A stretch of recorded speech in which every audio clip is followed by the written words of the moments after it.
प्यारा सा गीत सुनाओ तनी जेमे हर एक रिश्ता का मतलब बतावल जाता। तो आप लोग के कैसे लगी कमेंट कर लोग खुश। अरे जनी करी हलाल, अरे जनी करी हलाल, परिवार में से धोखा जनी करी हलाल।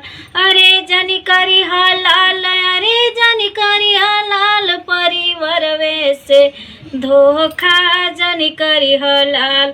बिन बपई सिर छाया ना मिली है, बिन बपई सिर छाया ना मिली है। जनी करी हलाल, अरे जनी करी हलाल, वही बपई से धोखा जनी करी हलाल। बिन माई कोई दुलर वो ना करी है, बिन माई कोई दुलर वो ना करी है।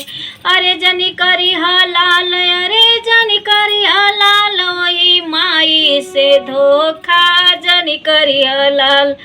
बिन भाई भुजा बल घटी है, बिन भाई भुजा बल घटी है। जनी करी हलाल, अरे जनी करी हलाल, वही भैये से धोखा जनी करी हलाल। बिन बहिनी के बहिया सजई है, बिन बहिनी के बहिया सजई है।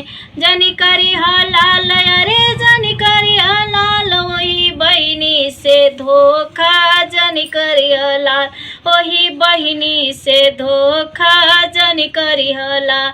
अरे जनी करी हलाल, अरे जनी करी हलाल, परिवार वे से धोखा जनी करी हलाल।